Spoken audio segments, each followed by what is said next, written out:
After 10 years and working with hundreds of clients, I've realized there are two types of people. Number one is the person who's always motivated and seems to get energized by doing exercise. And then number two is the person who just seems to get more tired from exercise. But here's the secret. There's actually a surprising reason why exercise makes some people feel more tired, and once you understand it, it's actually quite easy to address. I've helped a lot of people solve this exact problem, and it's changed their lives. I know that once you solve this problem, you'll feel great going to the gym again, and your results will skyrocket. So let's go ahead and dive right into it. Let's start by defining two terms. Number one is general stress, and then number two is specific stress. General stress is new stress. This is stress that you've just added to your body and it has to adapt to. So for example, maybe you weren't training at all for the previous month and you just started going to the gym 3 times a week. That new stress added to your body, we would consider that general stress. So in this case, you would be experiencing 3 hours of general stress. General stress tends to be quite fatiguing because your body isn't ready for it. Your muscles and also your nervous system has to adapt to this new stress being placed on the body. The body responds quite differently to general stress than it does to specific stress. Specific stress is stress that your body is already accommodated to. This means that it's the training that you're already used to doing. For example, the runner who runs 5 miles every single morning has a lot of specific stress, but their body's already used to it. They always run 5 miles every morning. So in that case, they might actually feel very energized and not tired at all from that. It's actually quite amazing how much specific stress the body can handle. It's what allows Olympians and Ironman athletes to train 10, 15, or 20 hours a week without being particularly fatigued. Okay, so now that we understand the difference between general stress and specific stress, let's figure out why you're actually feeling tired and fatigued from the gym. The most common cause of feeling fatigued rather than energized by the gym is high general stress and low specific stress. This could be occurring for a lot of different reasons. The most common is that you're just starting out after a time off. In this case, you might be doing the same 3 workouts that you were doing a few months ago.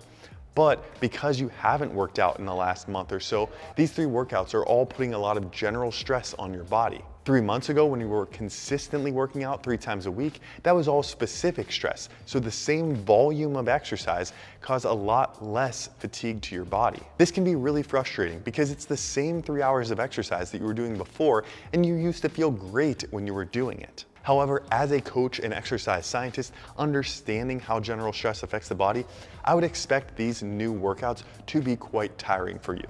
That said, after 4 to 6 weeks, once you're well accommodated to this new stress on your body, that same volume of work actually may cause significantly less fatigue and actually provide better results. Okay, but there's a good chance that you might be thinking, well, actually, I've been working out for weeks or months and I'm still tired.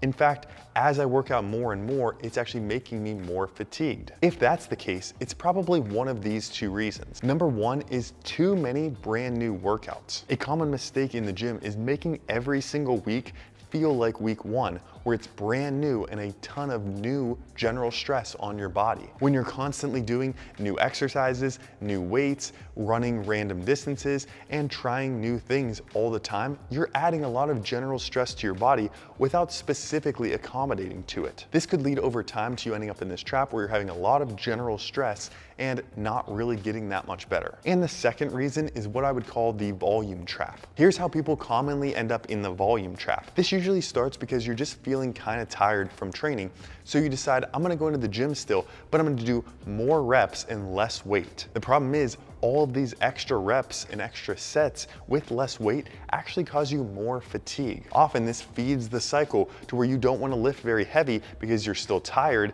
and you keep doing more and more reps with lighter and lighter weights, leading again to a lot of fatigue. Quite often when this is the case, people still report that their training feels hard and it feels like they're getting a good workout, but they're just not recovering well between training sessions. Just because your workout feels hard doesn't mean that it's actually effective. Okay, so how do you actually fix this?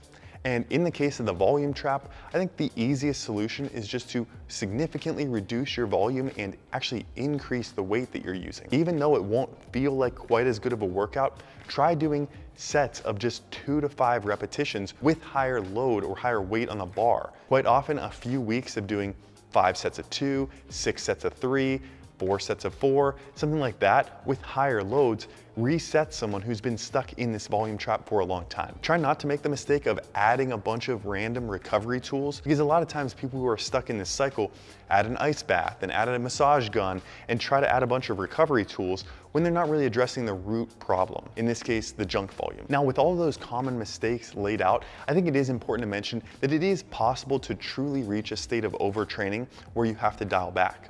And there's actually levels to this. Something called functional overreaching is when you're pretty tired for days to maybe a week. We can start to see this tiredness turn into fatigue with decreased fast twitch muscle fiber recruitment and maybe a noticeable decrease in your vertical jump, for example. But this is really only in the matter of days to a week. Oftentimes, this is actually okay, and you can actually push to this point of functional overreaching right before you take a deload or a break from training. However, this really becomes non-functional overreaching whenever it's lasting from weeks to months.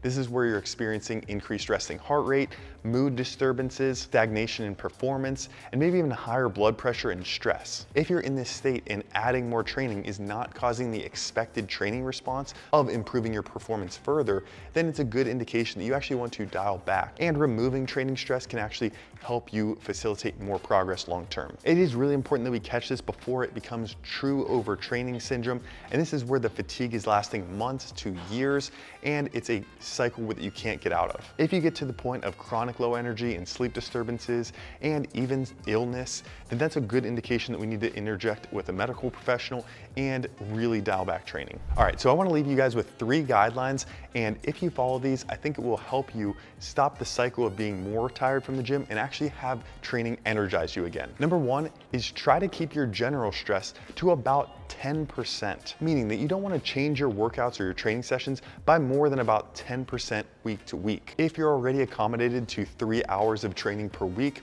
3 hours and 15 minutes, 3 hours and 30 minutes of similar training, you'll likely feel quite good and energized by. But if you're making significant jumps in training, going from 0 to 3 hours a week, or going from 3 hours a week to 6 hours a week, for example, that's a lot of general training stress, and it's likely to make you quite tired and fatigued. Guideline number 2 is to increase your nutrition to support increases in training. So if you are making a jump in your training load, make sure your nutrition strategy is increasing to support that. And then point number 3, and this is probably the most important point of the whole video, don't compare yourself to others, because everybody has a different level of specific stress that they're accommodated to.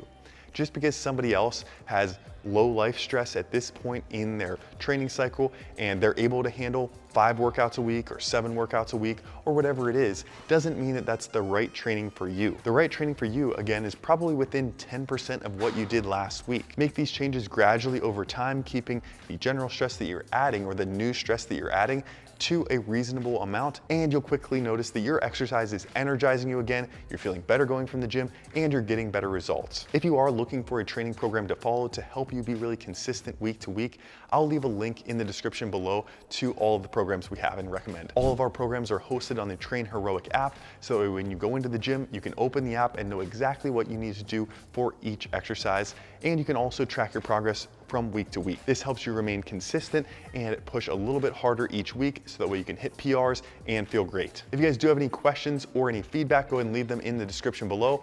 Thanks so much for watching, guys. Subscribe so you don't miss any future videos, and I'll catch you in the next one.